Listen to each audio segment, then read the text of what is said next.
বাইরে কিছু হবে? হবে না। অতএব এত দুশ্চিন্তার কিছু নাই, জীবনকে নিয়ে এত দুশ্চিন্তার কিছু নাই। জীবনটাকে কোরআন সুন্নাহর আলোকে এনজয় করেন। কোরআন সুন্নাহকে দিয়ে জীবনকে এনজয় করা যায়। কোরআন এবং সুন্নাহর আনুগত্যের মধ্য দিয়ে আপনি জীবনকে উপভোগ করেন। টেনশন করার দরকার নেই। মনে রাখবেন, আল্লাহ যদি আপনার সাথে থাকেন এবং আল্লাহ যদি আপনাকে কবুল করেন, পৃথিবীর কোনো শক্তি নাই আপনাকে টলাবে। পৃথিবীর কোনো শক্তি নাই, পৃথিবীর সমস্ত শক্তি একত্রিত হয়ে আপনার চুল বাঁকা করতে পারবে না, যদি আল্লাহ আপনার সাথে থাকে।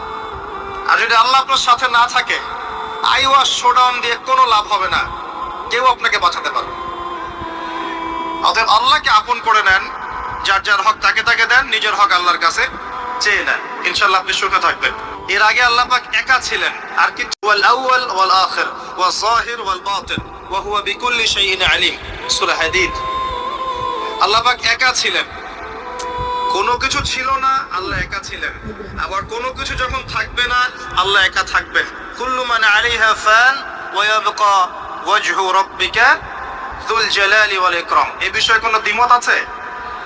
এরপরে আল্লাহ পাক সৃষ্টি করেছেন আরশ।